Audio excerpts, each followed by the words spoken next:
What's up, guys? It's your boy here once again, back with another video. This is something that I thought about for a while, and I've thought about making a video about it for a little while, and now it just seems like as good a time as ever. I'm gonna rebook the nWo a little bit, in my opinion. Now, hear me out. The nWo in WCW, being one of the greatest pro wrestling angles of all time, kind of helped out pro wrestling at the time, almost beat WWF in the ratings at the time, did beat them in the ratings, almost put them out of business, all thanks to the nWo angle. Eric Bischoff, Hulk Hogan, Scott Hall and Kevin Nash and the creative team and everybody that had their hands in that.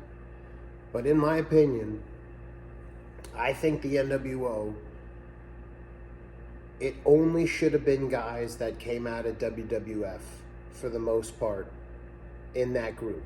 It got way watered down with so many guys that by the time the nWo ended, there was different rosters and different sides of the nWo and B teams and this color and that color and this guy's the leader, that guy's the leader.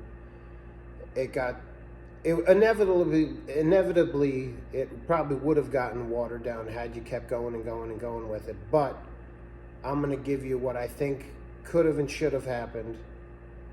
And the main selling point being that, for the most part, barring a couple of characters just for story's sake, which you'll find out about, mostly keep it guys, ex-WWF guys, in WCW. Because that's how it sort of, tongue-in-cheek started out with Hogan, Hall, and Nash. Look, we're this whole group of guys from that other program. Now we're here, and we're going to do some damage. Kind of kill it from the inside and then have it be two different, sort of things where nWo was one side and WCW was another side, even though you wouldn't have nWo guys competing against each other for nWo titles like WCW guys were competing against each other for WCW titles. But nonetheless, it was almost sort of like two split rosters. And I'm going to give you some ideas of how I think they could have worked that and how it would have been okay. All right. So starting off, Hogan, Hall, and Nash, like I said, started the nWo. Hogan drops the leg drop on Randy Savage, turns on WCW, was a good guy since, the early 80s, at least 83-ish, something like that. He had been a good guy. Now this is July 7th, 1996, Bash at the Beach, 1996. Huge moment, drops the leg, cuts a big promo, calls it the New World Organization at one time, but really it's the New World Order. Hogan, Hall and Nash had been coming in as these outsider guys from another company, and now who's their third man that's gonna set them off running? And it turns out to be Hulk Hogan, one of the biggest guys from that company of all time, if not the biggest guy from that company at the time. We're gonna keep that exactly the same. Boom. Those three guys now. We got numbers 1, 2, and 3. They're in the nWo. They're starting to take over. Ted DiBiase, $1 Million Man Ted DiBiase, was the fourth guy, believe it or not, in the nWo. He joined on August 26th, 1996. And a lot of these, if you're not hearing me talk about it, most of these, when they join, they're on Nitro, believe it or not. Or when they get kicked off, or kicked out of the nWo, which I'll talk about some of that, it's a lot happening on Nitro. They were really trying to pop the ratings on Nitro. And this is sort of like where they debut, maybe. And if the dates aren't exactly correct, it might be like the day that they were first seen or the day they officially joined, something like that. But bear with me here. It's basically August 26, 1996. DiBiase is the fourth guy, $1 Million Man. Boom, he's only their manager. He's not wrestling for them. And he's not even really talking either, which was weird at the time. But we're still keeping on that ex-WWF theme. And he only really stays with the NWO till April of '97. So he doesn't even really run the whole. He's not with the NWO until they split off with Wolfpack and nWo Hollywood, which I'll talk about later too. So he didn't even make it that far. Just about not even a year in the NWO. All right, the next member that would have joined the NWO here would have been the Giant. I'm gonna say don't have the Giant join the NWO, and that's a little, maybe a little controversial, but again, not an ex-WWF guy. He had not yet gone to the WWF/WWE at the time. And he's a great guy to battle the NWO. They sort of needed some guys, especially in these early days when it's first going on. There wasn't too many guys that were the foils of the NWO trying to stop them. You had Luger, you had Savage. Neither one of them had joined the NWO yet. You had Sting, but now he's sort of starting to go the way of the crow, and he's sort of, not trusting anybody, or, kind of losing it a little bit. So I'm going to keep the Giant. And again, the Giant would join back with the NWO. He would only really go from September. He joins September of '96, and they kick him out in December of '96. And then he ends up like coming back later when they were breaking up, and then he gets kicked out again, and then he joins back up again when they did it in WWF. And he didn't really make a ton of noise with the NWO. He would have been better being a guy fighting against him, trying to fight Hogan for the title, fight Nash, that kind of thing. Again, just my opinion, but I'm going to keep him off the NWO, so he's never a member. The next guy that joined after that was the nWo Sting. This was during the angle where they were saying Sting was going to be a member of the NWO now, and they had a fake Sting, Jeff Farmer, guy that looked just like him, did the makeup like him, had the hair like him, dressed like him, and I'm gonna say we're gonna keep that. He's okay to be in the NWO now, even though he wasn't an ex-WWF guy. These are one of my certain circumstances. We're gonna keep him just because that's the angle that turns Sting into Crow Sting from Surfer Sting, and even at that time, he's this weird transitional Sting where he's growing his hair longer, but he's still doing the surfer makeup, and he's getting a little more serious pre-Crow Sting.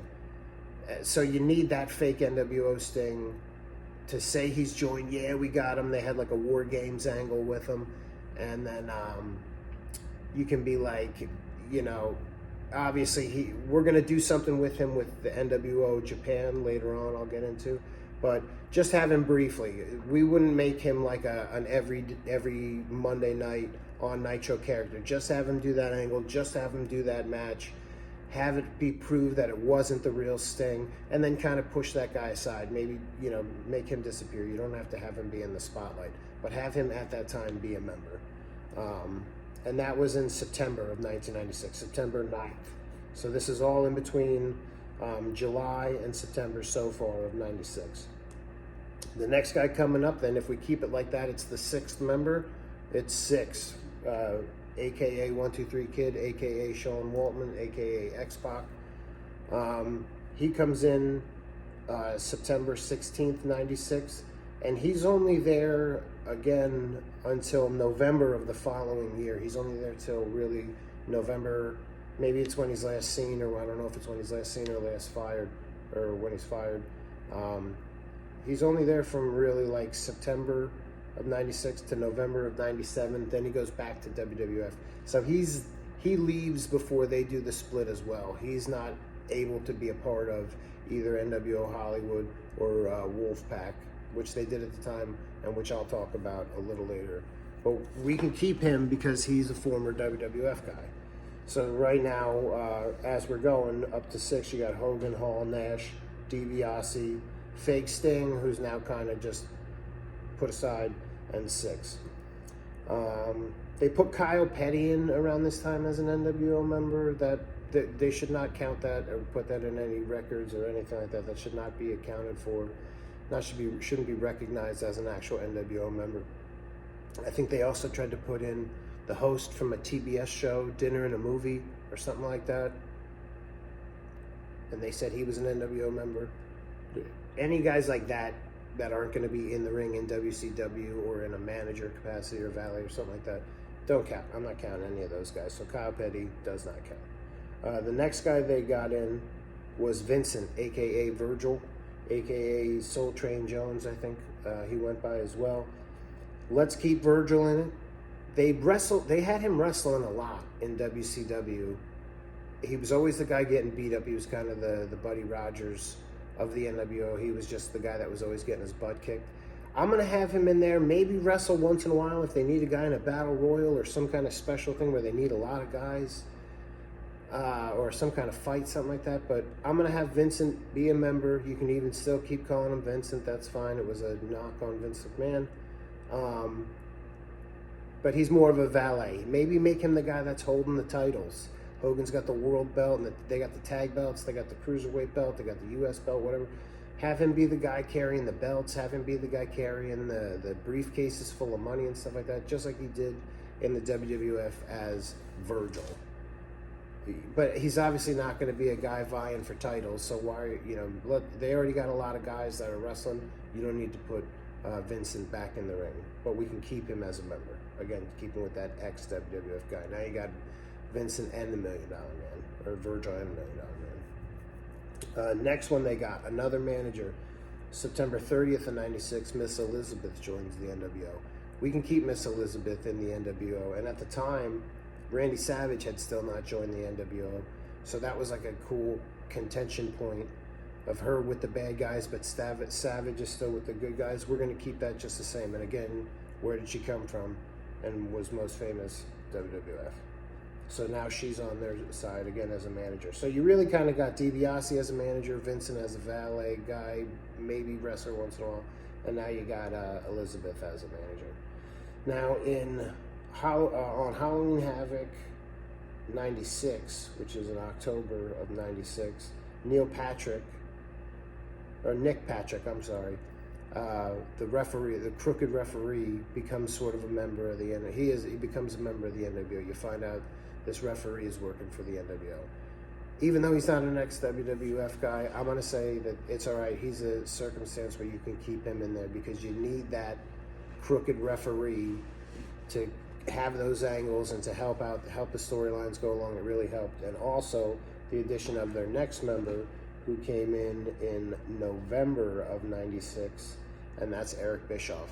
Probably being one of the most important, if not, after Hogan and the Outsiders, you find out the guy that's running the place, the boss of the place, the sort of the Vince McMahon of the place at the time, he works with the bad guys. Now, how are you going to stop him? If the guy that's in control and making the matches and making the calls and the judgments and all that other stuff, if he's in control and now he's with these bad guys, how are you ever going to beat them? So you got a crooked referee and the owner of the company in the NWO's back pocket. Neither one of them are ex-WWF, but we're going to keep them just the same because it progresses the storyline nicely, and that was actually a good idea.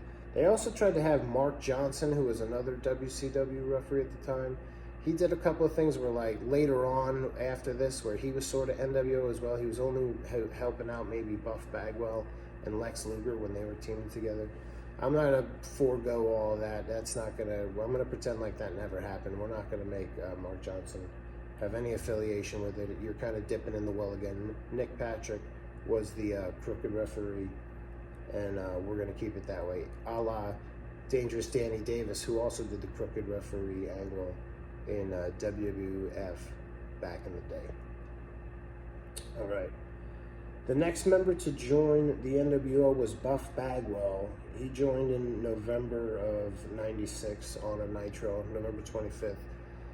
I'm not going to have Buff Bagwell be a member of the NWO, and that's, again, a little probably controversial because he was such a big member of the NWO with the hat and the gimmicks and the airbrush stuff and stuff like that.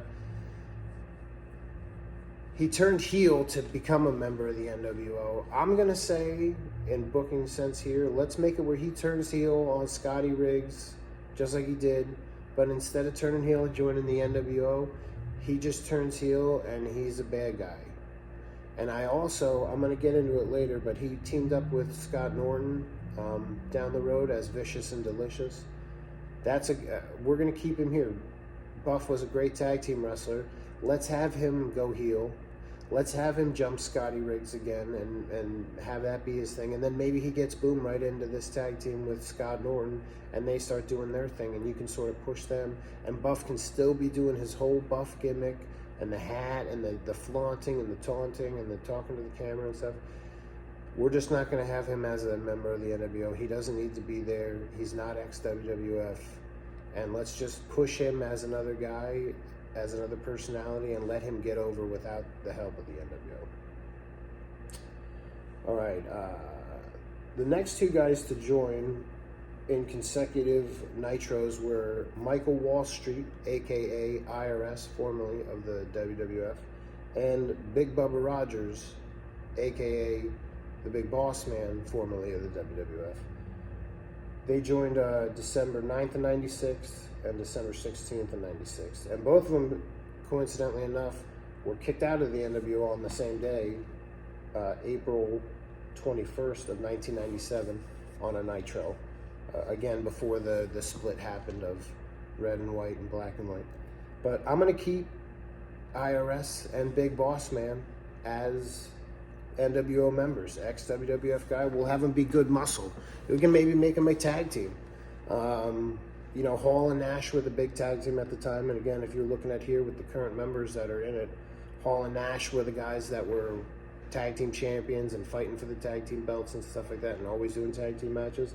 Maybe you bring these guys in and push them as the next big tag team, as sort of the next outsiders. They're both big guys, shooters, you know, tough dudes. And you could have got behind them a little bit, and maybe, you know, they didn't really do much with Michael Wall Street or Big Bubba at the time. Put them in a tag team together. They're part of the NWO now. They're ex-WWF guys, and now they're the new tag team maybe, and then they start doing some more stuff like that. Good Muscle guys, you know. Scott Norton, like I said, he was the next guy to join. He actually joined the same night that Bubba Rogers did, December 16th, 1996, on a Nitro. I'm cutting Norton out. Again, Buff, I guess, turned heel and when he joined around November of 96, and Norton is joining around December of 96. So let's not have either of them go over to that side, but link up together, and they're a tag team too. Maybe those two guys are heels fighting Big Bubba Rogers and Michael Wall Street for #1 contenders shots and stuff like that, you know. Those could have been the good new matches, you know, brawls and stuff like that. And I'll get into who else WCW, Team WCW basically had at the time for fighting against the NWO. Again, still here you got Luger, you got Savage, you got the Giant. The Horsemen were kind of after him again, and Sting is sort of disappearing now and still hasn't been back around yet. Masahiro Chono was the next guy to join the NWO. He also joined on December 16th, 96, I guess on that Nitro. I'm going to say, let's keep the NWO Japan thing. Let's keep Masa Chono as the leader. No, again, not a WWF guys, but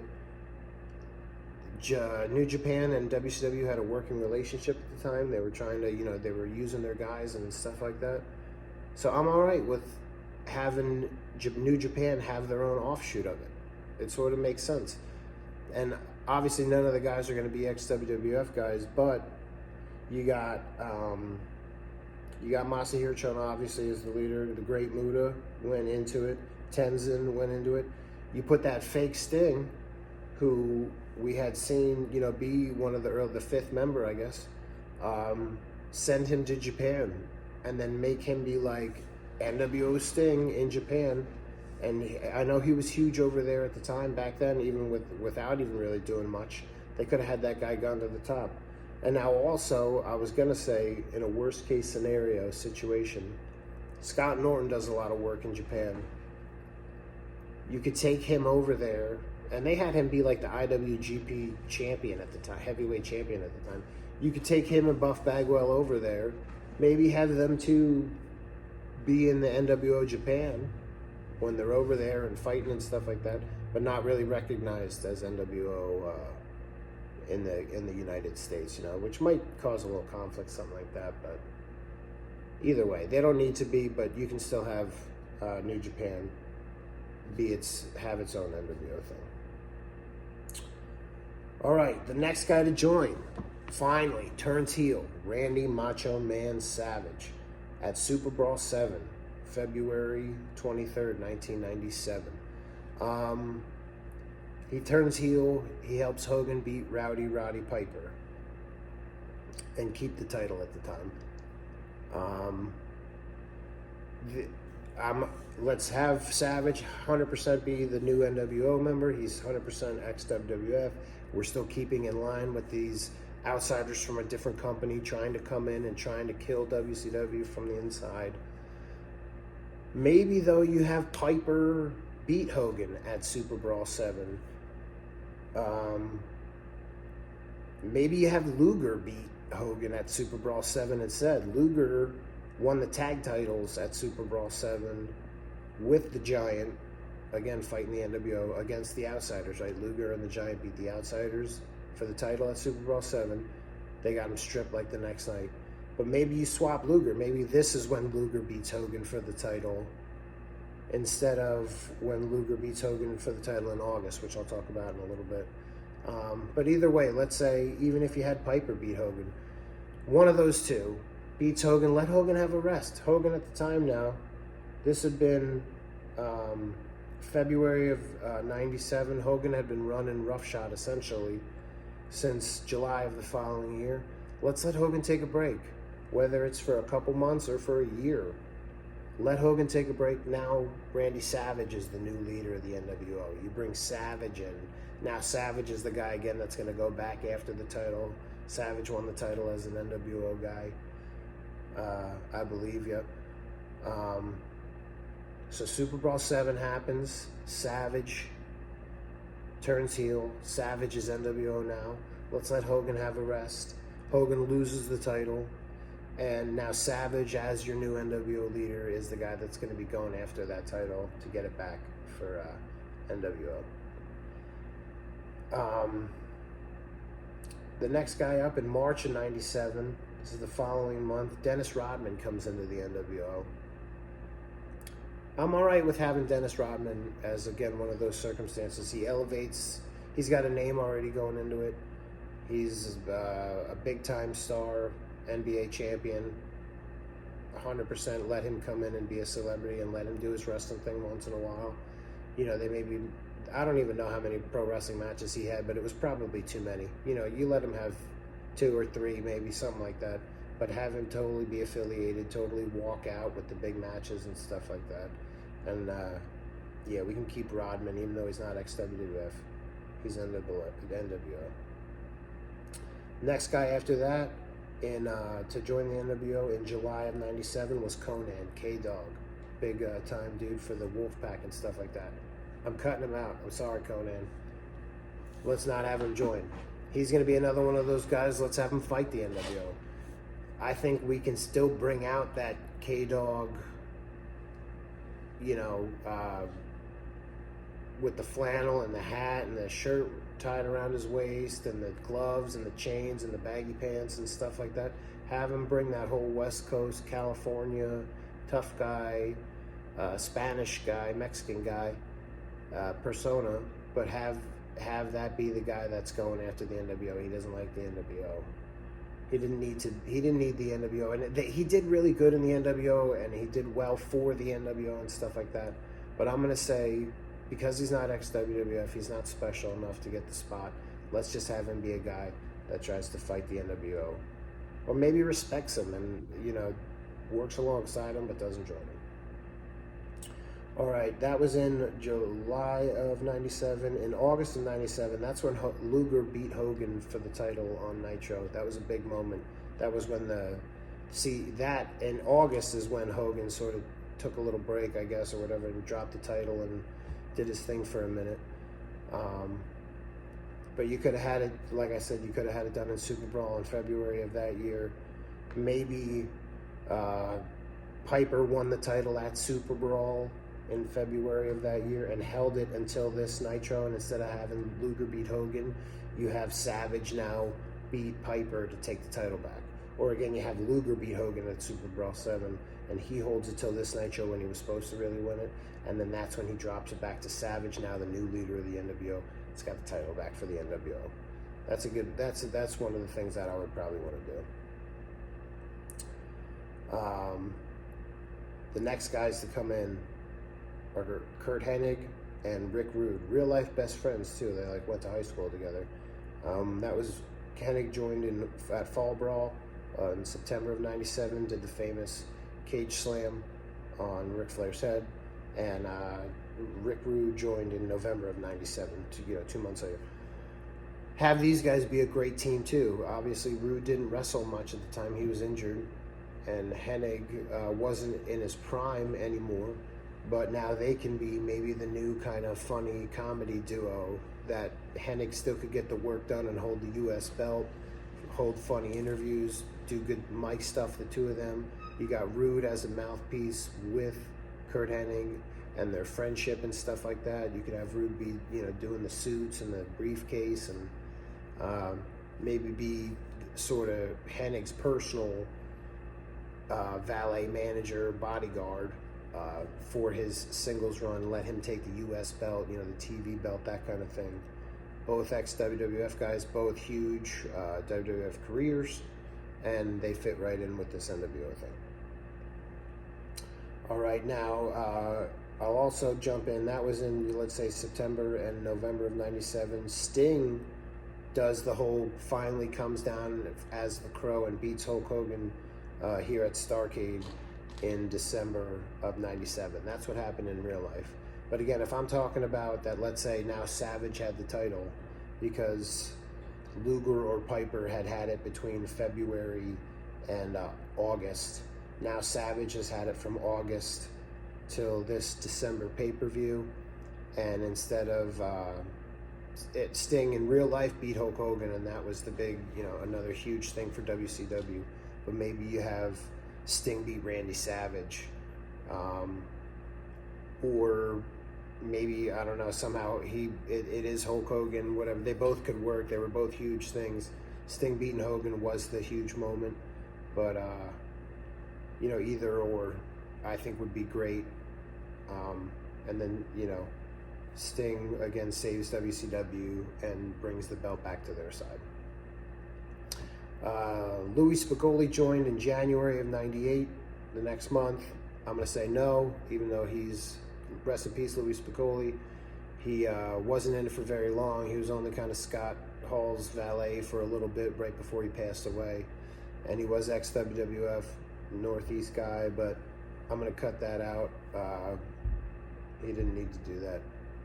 And Dusty Rhodes also was, he joined and sold out also in January of '98.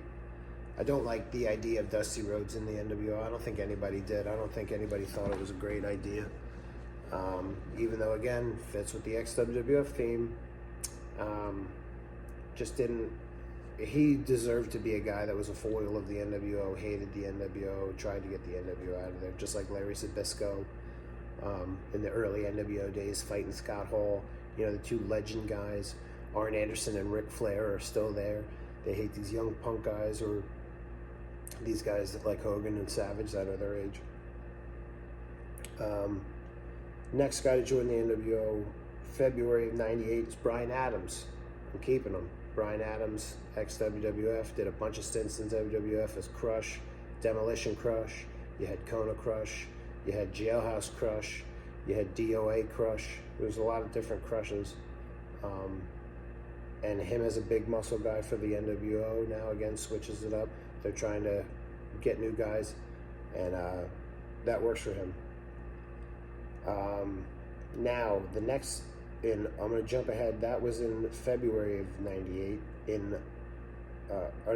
So in February of '98. In that same month, Scott Steiner turns on his brother and joins the NWO in a match, I believe, against the Outsiders. And that's a huge thing for Scott Steiner's career, and he became a huge star, single star after that, after being a huge tag team star for so long. I'm obviously absolutely going to keep that, and I'm also going to say that maybe when Scott Steiner joins, you sort of make him the new leader, whether he, Savage had sort of taken over Hogan, then maybe Hogan's back, or maybe even Hogan's not back yet. But Hogan sort of let the lead for Savage, and now in comes Scott Steiner, and he's got all these ideas, and he's the biggest guy in the world. And Scott's trying to be the leader, wants to be the leader. Maybe they vote him in as the leader. And now I think Scott Steiner, somehow or another, you make Scott Steiner, when he joins the NWO, now he's the new leader. And you push him to the moon, and you give him all those title shots and the titles and the big matches and the main events and stuff like that, because he did really good with it. The Disciple was the next member to join before the big split, and that was also in February of '98. So the Disciple comes in, and I like the gimmick that he comes in and you don't even recognize him as Brutus the Barber Beefcake. If you look at a picture of Brutus the Barber Beefcake and you look at a picture of the Disciple, it's two totally different looking guys. And he did that on purpose. It was a great thing for him too. But bring him in. Maybe that's when Hogan returns. You bring the maybe that's the thing that ushers in Hogan's return. Savage gives the mantle of the leadership to the NWO up. And Hogan comes back with the Disciple, and now they're like the new two guys that are like sort of not really. That's sort of the beginning of the split. When Savage gives the reins to Scott Steiner, Hogan comes back. He's got the Disciple, his best buddy with him in the world. And then in April of '98, which is just 2 months after that, the split happened in real life, and we're going to keep that exactly the same. You got NWO Hollywood splits from NWO Wolfpack, and it starts that Randy Savage, in reality, Randy Savage and Kevin Nash don't really like how Hollywood Hogan is really just kind of doing it for himself. They're all looking at him like, he's just using us all for himself. So that's sort of the seed that splits the Wolfpack and NWO Hollywood, and I'm going to sort of keep it that same way. Maybe now Steiner's the guy, and Hogan comes back, and he don't really like Steiner's way of life, and Savage is more with Steiner than Savage is with Hogan, So boom, now in April, now you got NWO Hollywood, and you got NWO Wolfpack. And I'll go over who's in them in a minute as well. The next guy to join, finally, after all these years of being against the NWO, Lex Luger finally joins the NWO, but he joins the NWO Wolfpack because now they're split. He had been fighting them this whole time since July of '96, and here it is, May of '98. That's when he joined on a Nitro, and I'm going to keep it just the same. And Lex Luger, almost a WWF champion. You can't get bigger than that. So that's a good get for the Wolfpack. And Sting also joined around this time. Sting joined like the following week, also joined the Wolfpack. It's controversial. I'm not having Sting join. Fake Sting was all right for the angle. Fake Sting got shipped over to Japan, and he's doing his thing over there. But the real Sting should have fought the NWO through and through. When Luger joined the Wolfpack, that should have been a new angle for Sting to go against Luger, as opposed to join the Wolfpack right with him. Just my opinion. Let's just say Sting's been fighting Savage, Sting's been fighting Hogan. Now maybe you have Sting fight Luger because they were buddies, and how could you join the NWO after all this time? Also around this time, in July of '98, is when Goldberg beats Hogan on the Nitro, big historic moment for the world title. I'm still not going to squash any of Goldberg's push. At the time, we could say that maybe Sting still had the title from let's say he beat Randy Savage in December of '97. Let's say he holds the title until Goldberg. And maybe even if you do something where you swap it, where you put the title on Scott Steiner for a little bit, and so the title's back to the NWO, and Goldberg beats Scott Steiner now, who's the leader of the NWO. Or you put the title on Hogan, and you have Hogan be the guy that loses to Goldberg again, one of them. But that could still work. Whoever, you know, either Sting as a face loses to him. You got the leader of the Wolf Pack being Scott Steiner, and the leader of the NWO Hollywood being Hollywood. You know, either one of those could have worked. Also, I want to say you got Stevie Ray, the next couple ones: Stevie Ray, Horace Hogan, Disco Inferno, and David Flair were guys that were legit guys that joined the NWO. None of them should have had any part, unfortunately, in the NWO. Stevie Ray is just a good tag team wrestler. Horace Hogan, I get it, he was Hogan's real life nephew. Disco Inferno, you know, I don't know how that guy got so big in WCW. He was just a character. And David Flair, obviously being Ric Flair's son. That was all between August of '98 and February of '99. Those four guys joined. I'm having none of them go. Nowhere, even Horace Hogan, even if it was Hogan's nephew. He was associated with the Flock, and I'll talk about that in a little bit. So the fact that Horace in the Flock, that could have been more interesting angles too. Maybe you got Horace and the Flock guys fight the NWO because Horace doesn't appreciate what his uncle's doing. So none of those guys. Bret Hart is the next one. Bret joins in December, late December of '99, December 20th, 1999. We're going to keep that, and he's going to join the Wolf Pack though, again, because the sides are split already. So Luger joined the Wolf Pack. Bret's going to join. Let's have Bret join. That works. Let have him fight the NWO for a little bit, I guess, before he became an NWO member. He was in the WCW and fought them for a little bit.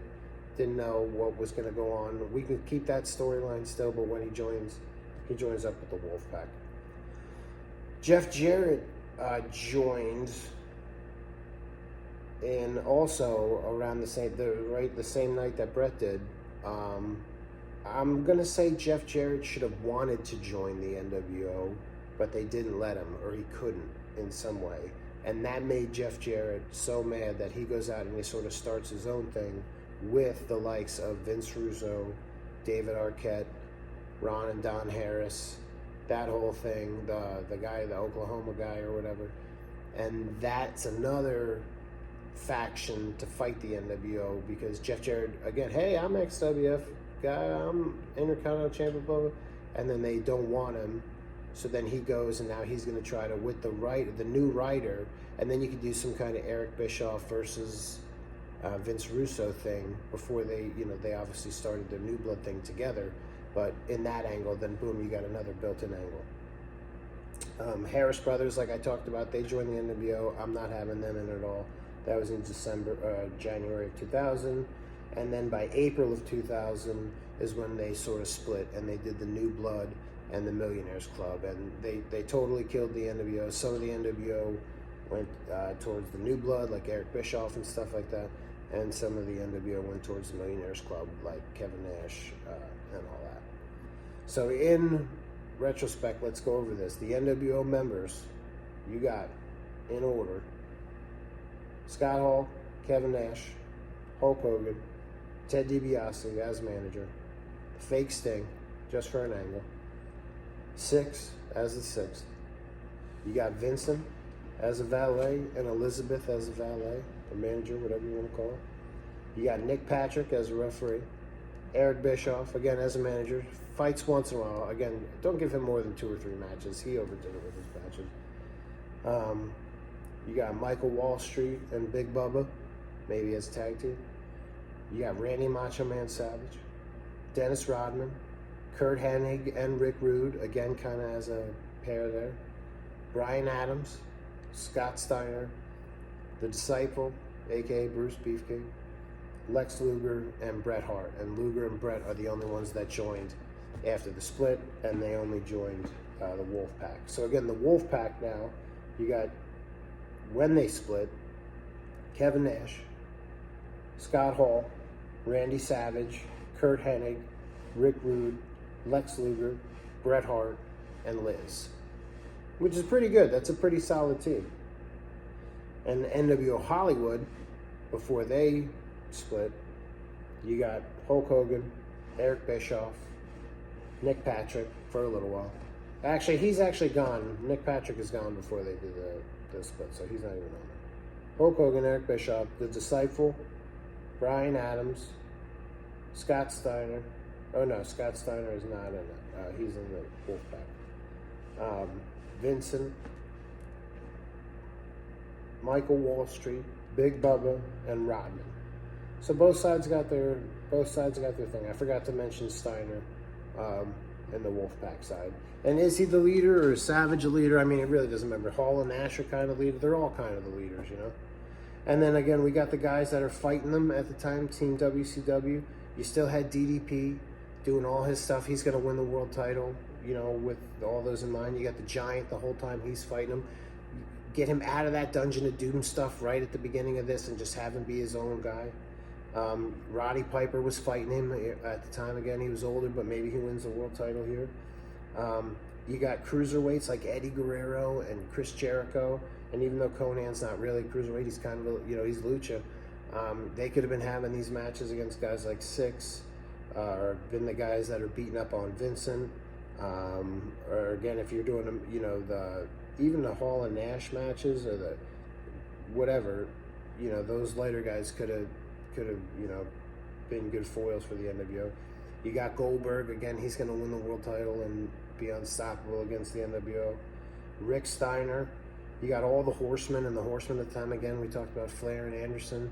You got Mongo was there, Chris Benoit was there, Dean Malenko was there. Jeff Jarrett was trying to be a Horseman at the time. And that's the thing, and they didn't really want him to, so Jeff Jarrett can't really be a Horseman, can't really be an NWO. They could have worked that into the angle.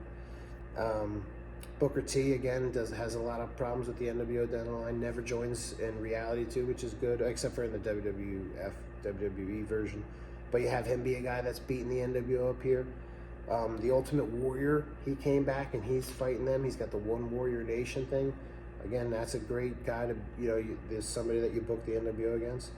Here's the other thing. You got the British Bulldog, you got Sid Vicious, and you got Ahmed Johnson. All guys that I liked in the 90s and could have and should have had bigger things. Sid did pretty well for himself, but Ahmed Johnson and British Bulldog didn't really get anything out of WCW. Could you have had them on the NWO team? All three of those guys, maybe. But I think also all three of those guys could have been good guys going against the NWO. You know, you got Bulldog and Neidhart. Maybe they're going after the NWO because they don't appreciate it. Maybe they're helping out Brett with stuff before he joins. And Sid, and it's good with him against Nash and him against Hall and those big guys. And Ahmed Johnson, I just would have liked to seen him do something more. Maybe he instead of doing that the Harlem Heat 2000 gimmick, he comes back and he's just like a street fighting, brawling guy that's trying to beat up these ex-WWF guys because he doesn't appreciate what they did for him back there. You also had guys like Glacier, mid-Carter, but I would have, you know, he could have been a guy maybe even losing the NWO. You got Bam Bam Bigelow and Shane Douglas at the time later on, hardcore guys. Again, also both former WWE guys, but maybe they just don't really get along with the NWO guys and they're sort of their own thing. You could have had them fighting, at least somebody, maybe Bam Bam and Shane Douglas versus Bubba Rogers and Michael Wall Street. Tank Abbott, you bring him, he came in, they fought him a lot with like Bam Bam Bigelow and Goldberg, and have him try to go up against, you know, stand up to the NWO and try to punk them out and see how tough they really are, and maybe him wanting to go after the world title more. You know, he's a UFC, you know, he thinks he's a UFC champ, he should be the WCW champ, and goes after a Hogan or a Papa Pump at the time, you know, Randy Savage, that would have been cool. And you also had Terry Funk at the time. You know, he was very late in his career, but you have him hating on Hogan for all the stuff that they did in the 80s. Maybe have him in an angle against Hogan. And you also had the Flock from August of 97 to September of 98. They were a faction. Have Raven be one of those guys really going after him. You got Kidman as a cruiserweight against Six. You got Horace built in right there as the hating against his Uncle Hulk. Saturn and Raven doing some crazy stuff. Saturn and Raven against the Outsiders, or Saturn and Raven. Could have been a lot. Could have been a lot more done with that, but I don't think they did too much with the Flock versus the NWO. But I would have liked to see that. Horseman versus NWO. They did a little bit. Maybe not. Maybe they could have done the Flock. But again, that's just my opinion. I've been rolling on here for about 45 minutes. I didn't expect it to be this long.